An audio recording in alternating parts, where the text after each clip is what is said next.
ઓમ શ્રી ગણેશાય નમઃ. જય શ્રી કૃષ્ણ મિત્રો. શિવજી અને મા પાર્વતીનો એક નાનો એવો પ્રસંગ છે. શિવજી બન્યા મગરમચ્છ વાર્તાનું નામ છે. ખૂબ જ સરસ કથા છે. પૂરા ધ્યાનથી સાંભળજો અને વિડીયો શેર કરજો, લાઈક કરજો, આ ચેનલને સબસ્ક્રાઈબ કરવાનું ભૂલશો નહીં. ભગવાનની કથાઓ સાંભળવાથી મન શુદ્ધ થાય છે, મનના વિકાર દૂર થાય છે અને પુણ્ય ફળ મળે છે. માટે વિડીયોને શેર કરજો. ઓમ નમો શિવાય. જય મા પાર્વતી, જય શિવ શક્તિ. કહેવાય છે કે ભગવાન શિવને પતિ રૂપમાં મેળવવા માટે મા પાર્વતીએ સેંકડો વર્ષો સુધી કઠોર તપસ્યા કરી હતી.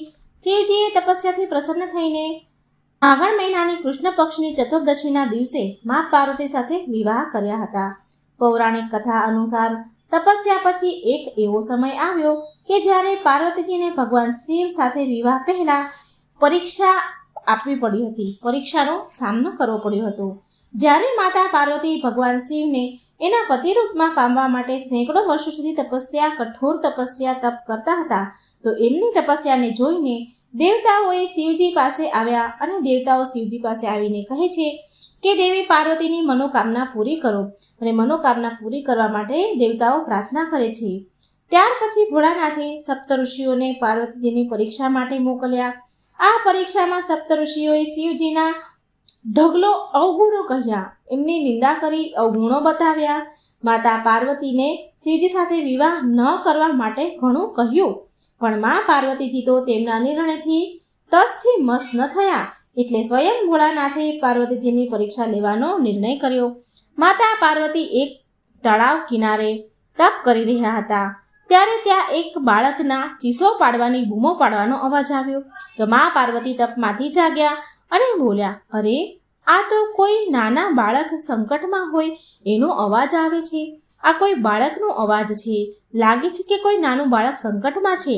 અવાજ તો નદી તરફથી જ આવી રહ્યો છે. બાળકની ચીસો સાંભળી મા પાર્વતી તપમાંથી ઉઠી નદી તરફ ચાલવા લાગ્યા. એમનું મન ભ્રમિત થયું. એમણે જોયું કે એક મગરમચ્છ બાળકને મોઢામાં દબાવીને ખેંચીને લઈ જઈ રહ્યો છે.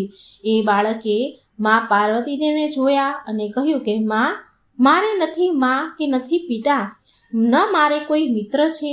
હે માતા, મારી રક્ષા કરો, મને આ મગરમચ્છથી બચાવો. આ મગરમચ્છ મારા પ્રાણ લઈ લેશે, મને ખાઈ જશે. એમ કહીને બાળક ખૂબ જ રડી રહ્યો હતો, મગરમચ્છના મોઢામાં હતો. એટલે મા પાર્વતી એને જોઈને બોલ્યા, ચિંતા ન કર બેટા, હું તને કંઈ જ નહીં થવા દઉં. એ મગરમચ્છ આ બાળકને છોડી દે. એટલે તે મગર મનુષ્યની ભાષામાં બોલ્યો.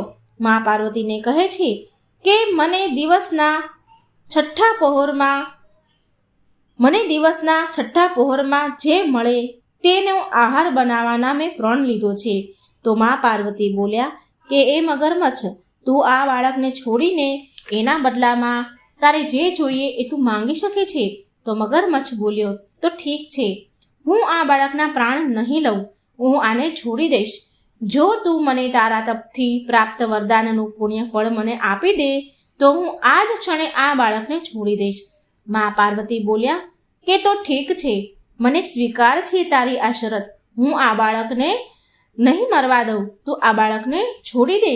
મગર બોલ્યો, વિચારી લે ફરી એકવાર.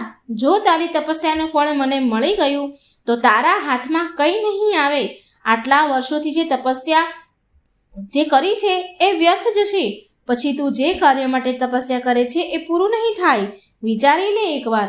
મા પાર્વતી બોલ્યા, કંઈ વાંધો નહીં, ભલે મને મારી તપસ્યાનું ફળ ન મળે, પણ હું આ બાળકના પ્રાણ જવા નહીં દઉં.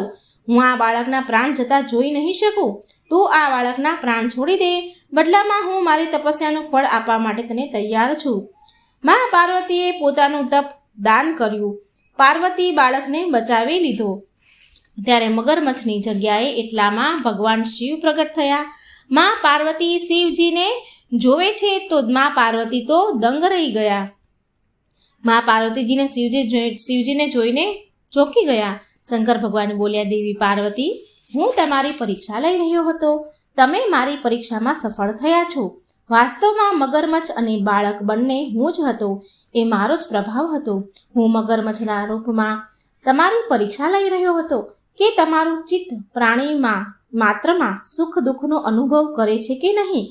તમારી પરીક્ષા લેવા માટે મેં આ લીલા રચી હતી. મેં જોયું કે તમે આ બાળકની રક્ષા માટે તમારું વર્ષોનું તપનું ફળ પણ આપવા તૈયાર થઈ ગયા. હું તમારાથી અતિ અધિક પ્રસન્ન છું. માંગો પાર્વતી, તમને શું જોઈએ છે? મા પાર્વતી બોલ્યા, મહાદેવ, હું તો વર્ષોથી તપસ્યા તમને પામવા માટે જ કરી રહી હતી. હું ઈચ્છું છું કે તમે મારાથી વિવાહ કરી લો અને મને તમારી અર્ધાંગિની બનાવી લો. મને તમારી તપસ્યાનું આ જ ફળ જોઈએ છે. મને મારી તપસ્યાનું આ જ ફળ જોઈએ છે. તમે મને પત્નીના રૂપમાં સ્વીકાર કરશો કે નહીં? ભગવાન શિવ બોલ્યા, તથાસ્તુ, તમને હું પત્ની રૂપમાં સ્વીકાર કરું છું. હું તમને તમારી તપસ્યાનું ફળ જરૂર આપીશ. હું અતિ શીઘ્ર, અતિ જલ્દી તમારા જોડે વિવાહ કરવા માટે આવીશ અને તમારી સાથે વિવાહ કરીશ. જાઓ પાર્વતી, મહેલમાં પાછા જાઓ. તમારા માતા પિતા મહેલમાં તમારી વાટ જુએ છે. એ પણ તમારા માટે બહુ ચિંતા કરે છે, બહુ ચિંતામાં છે. મા પાર્વતી બોલ્યા, જેવી તમારી આજ્ઞા મહાદેવ, હું તમારી પ્રતીક્ષા કરીશ.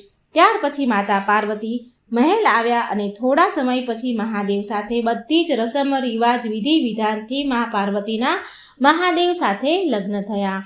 તો મિત્રો, આ સરસ મજાનો પ્રસંગ છે. સાંભળજો અને બીજાને પણ સંભળાવજો. બોલો ઓમ નમઃ શિવાય. હર હર મહાદેવ. શિવ શક્તિની જય. જય શ્રી કૃષ્ણ. રાધે રાધે. Thank you.